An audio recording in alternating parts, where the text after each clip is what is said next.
Hello दोस्तों, स्वागत करते हैं आप सबके अपने यूट्यूब चैनल अफसर स्टडी आईके पर। जहाँ दोस्तों इस क्लास में देखेंगे क्लास 12 हिंदी का 20 ऑब्जेक्टिव क्वेश्चन। अगर इस 20 में से आप 10 सही कर लेते हैं, समझ लीजिए आपकी तैयारी बहुत अच्छी है, ठीक ना।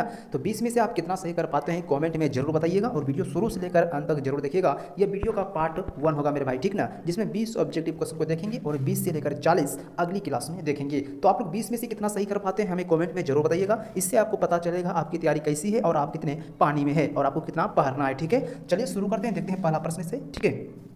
देखिए प्यारे बच्चों, पहला प्रश्न कह रहा है अर्धनारीश्वर किस विधा से संबंधित रखती है। अर्धनारीश्वर क्या है? एकांकी है, निबंध है, कहानी है या फिर डायरी है। अर्धनारीश्वर क्या है? तो बिल्कुल आप लोगों का हो जाएंगे बी, निबंध है। अर्धनारीश्वर क्या है? निबंध है, ठीक है।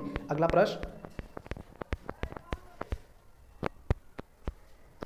दोनों प्रश्न करा दोस्तों। दिए तले अंधेरा होना मुहावरे करते क्या होता है? दिए तले अंधेरा होना मुहावरे करते क्या होता है? दिए के नीचे अंधेरा, अपने दो स्वयं न दिखना, ना मुख्यमंत्री, काम भ्रष्टाचार या फिर दिए में तेल ना होना। तो इस प्रश्न का आंसर क्या हो जाएंगे? ऑप्शन नंबर बी हो जाएंगे, अपना दो स्वयं नहीं दिखना, ठीक ना। चलिए अगला प्रश्न। अगला प्रश्न का आग में घी डालना मुहावरे करते क्या होता है? आग में घी डालना मुहावरे करते क्या होता है? खब, लकड़ी जलती है, किसी के क्रोध से को भड़काना, क्रोध या फिर ठंडा पानी। तो क्या हो जाएंगे?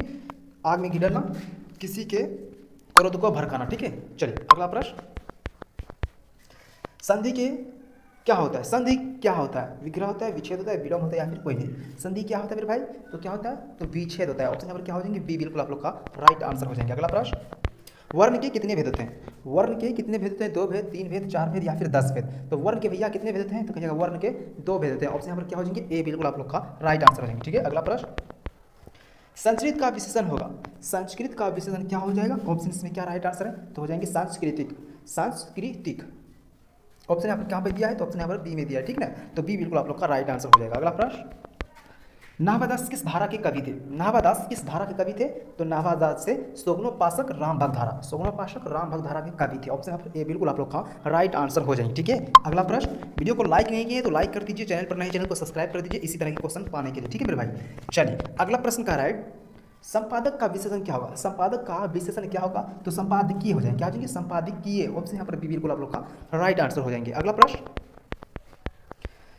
सरस्वती का पर्यायवाची क्या होगा? सरस्वती का पर्यायवाची क्या हो जाएगा? ब्रह्मा होगा, शारदा होगा, विष्णु होगा या फिर लक्ष्मी होगा। तो सरस्वती का पर्यायवाची क्या हो जाएंगे? श्रद्धा हो जाएंगे। ऑप्शन यहाँ पर इसका बी बिल्कुल आप लोग का राइट आंसर हो जाएंगे, ठीक है। अगला प्रश्न। जानकी मंगल किसकी रचना है? जानकी मंगल किसकी रचना है? सूरदास की रचना है, नाभादास की रचना है, मलिक मोहम्मद जैसी की रचना है या फिर तुलसीदास की रचना है। तो जानकी मंगल किसकी रचना है? तुलसीदास की रचना है। ऑप्शन यहाँ पर डी बिल्कुल आप लोग का राइट आंसर हो जाएंगे। अगला प्रश्न। भक्तमाल किसकी रचना है? भक्तमाल किसकी रचना है? नाभादास की, सूरदास की, तुलसीदास की या फिर कबीरदास की। भक्तमाल किसकी रचना है? तो भक्तमाल नाभादास की रचना है। ऑप्शन इसका ए बिल्कुल आप लोग का राइट आंसर हो जाएंगे। अगला प्रश्न। नाभादास किसके समकालीन थे? नाभादास जो थे वो किसके समकालीन थे? Option A Surdas, option B Tulsidas, option C Vidyapati, option D इनमें से कोई नहीं। तो नाभादास तुलसीदास के कवि थे, ठीक है ना, समकालीन थे। तुलसीदास राम भक्ति के कवि थे और यहाँ पर नाभादास भी राम भक्ति के कवि थे, इसीलिए समकालीन माने जाते हैं, ठीक है। अगला प्रश्न। गीतावली किसकी रचना है?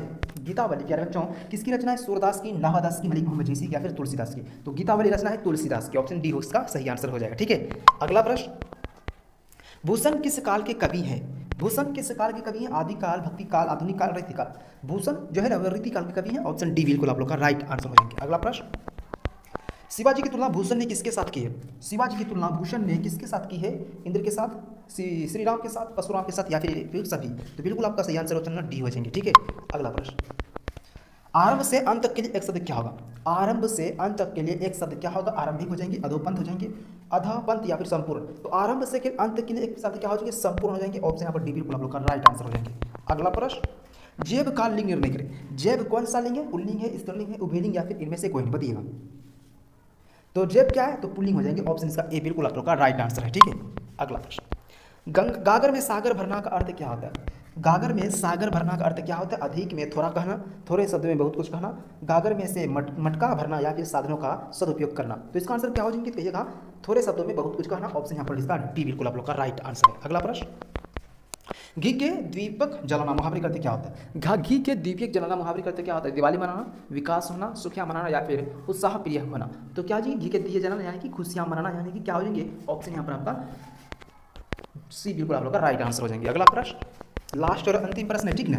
चलिए, मदन सालिका का पर्यायवाची क्या होगा? मदन सालिका का पर्यायवाची क्या होगा? कौवा हो जाएंगे, चिड़िया हो जाएंगे, कोयला हो जाएंगे, कबूतर हो जाएंगे। तो मदन सालिका का पर्यायवाची क्या हो जाएंगे? कोयला हो जाएंगे, ठीक है ना। तो कुल मिलाकर हमने प्यारे बच्चों 20 ऑब्जेक्टिव क्वेश्चन को देखा, ठीक ना। तो 20 में से आपका कितना सही हुआ कमेंट में जरूर बताइएगा, और वीडियो को लाइक नहीं किए तो लाइक कर लीजिएगा, चैनल पर नए चैनल को सब्सक्राइब कर लीजिएगा। मिलते हैं नेक्स्ट क्लास में।